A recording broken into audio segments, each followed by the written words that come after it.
What Vladimir Putin and Xi Jinping are planning will change everything in the biggest way possible, and it will lead to an economic world war, the likes of which we've never seen before. Now, you'd be forgiven if you were distracted by Nancy Pelosi's shenanigans in Taiwan last week. Everyone was. But two people were not, Russia's Putin and China's Xi Jinping. Nancy Pelosi's visit was a distraction for everyone else, but not them. What they did last week will change everything in the biggest way possible. We'll get there in a second. But first, let me just say for the record that I do believe the invasion of Taiwan is all but inevitable. The People's Republic of China will retake the islands controlled by Taiwan, and there's simply nothing the United States and NATO will be able to do about it. Let's listen to Douglas McGregor. Beijing will not allow Taiwan to become a garrison state for American armed forces or Japanese armed forces or any foreign power.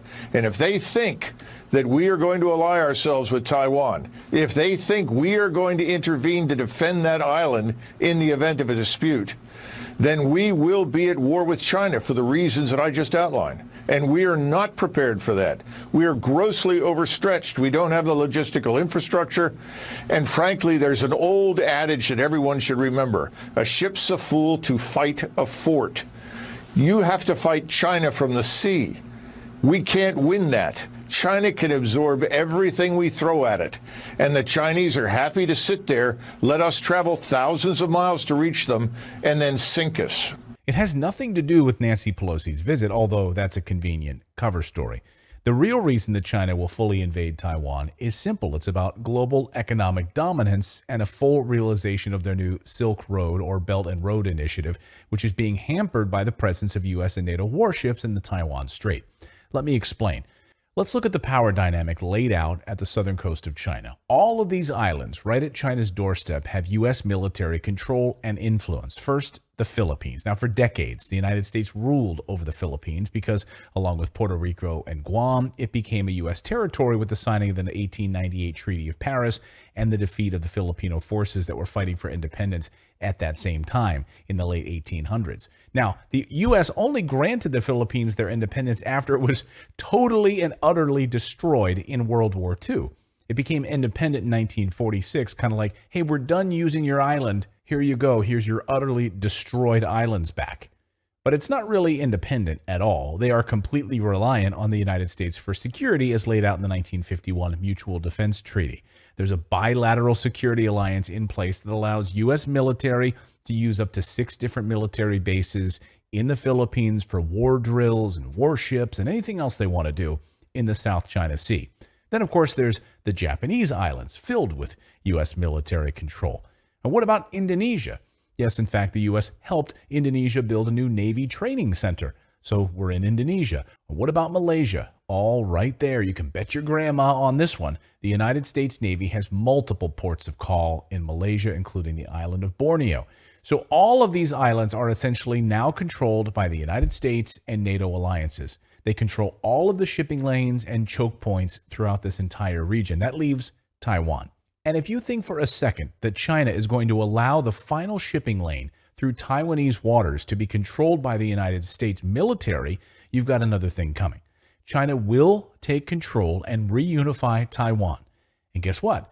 Russia this week just gave its blessing of support if China wants to do that, which it's going to. So I'm on the record here. I believe this is going to happen. But the bigger story is what Putin and Xi did last week.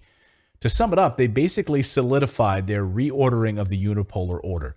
Yes, let me repeat that. They shook hands, agreed to completely reorder the control of power in the world, shifting power from the dying Western system that is headed towards a great reset under the leadership of Klaus Schwab.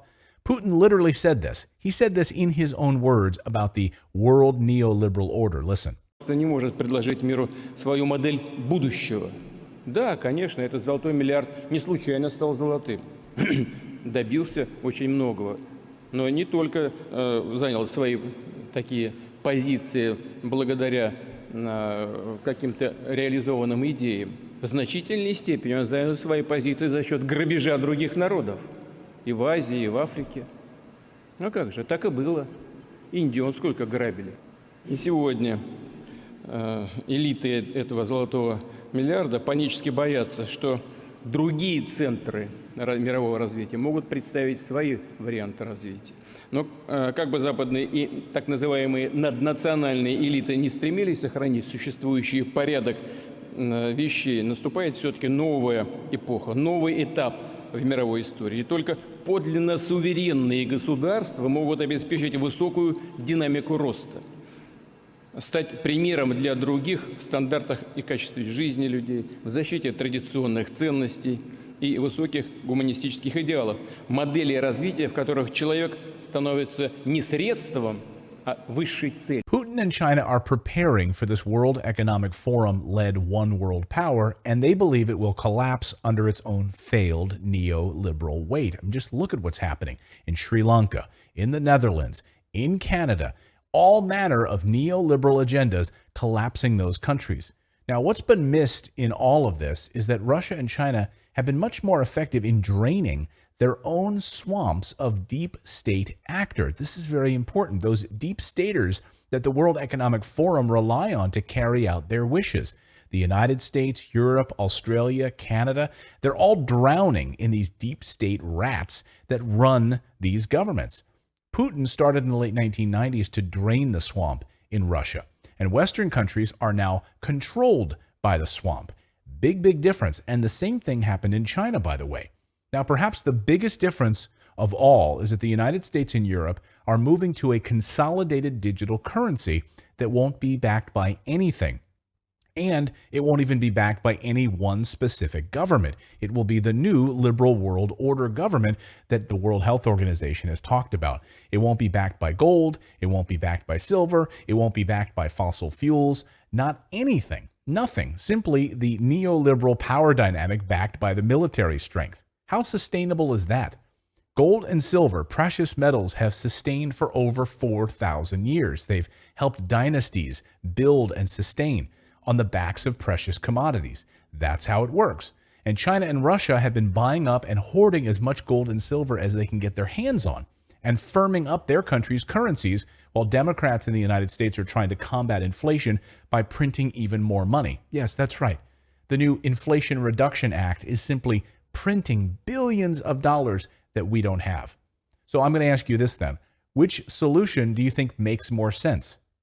That's why we've partnered with our friends over at Gold Royalty Company for this video. They're an amazing gold company that doesn't actually have to mine gold themselves to make money. They make money on the royalties by putting their money behind the best gold mining projects and then reaping the best profits from the mines that do all the legwork.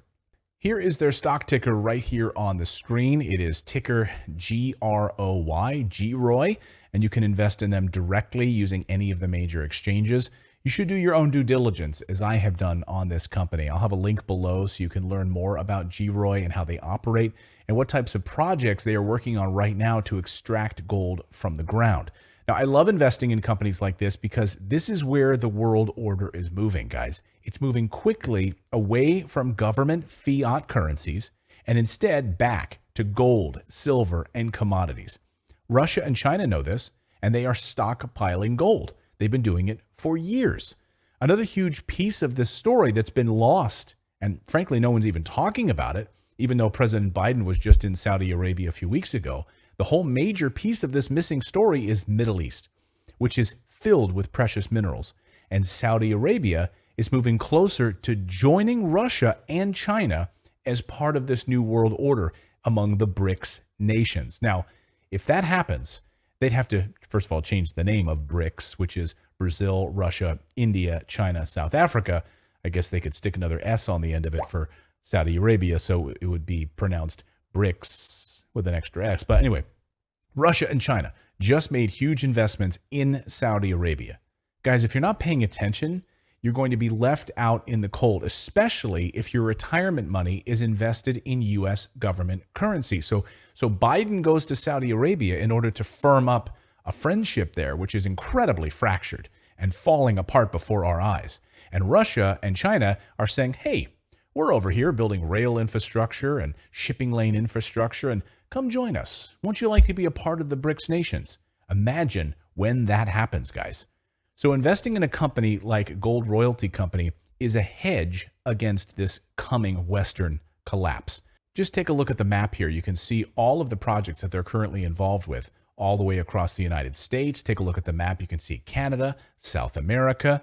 G. Roy has an industry-leading 60% growth potential over the next 3 years with fantastic cash flow and shareholder dividends as well. So making money off of your investments by investing in this company and then getting those dividends as they continue to explore with these mines and pull out more gold from the ground.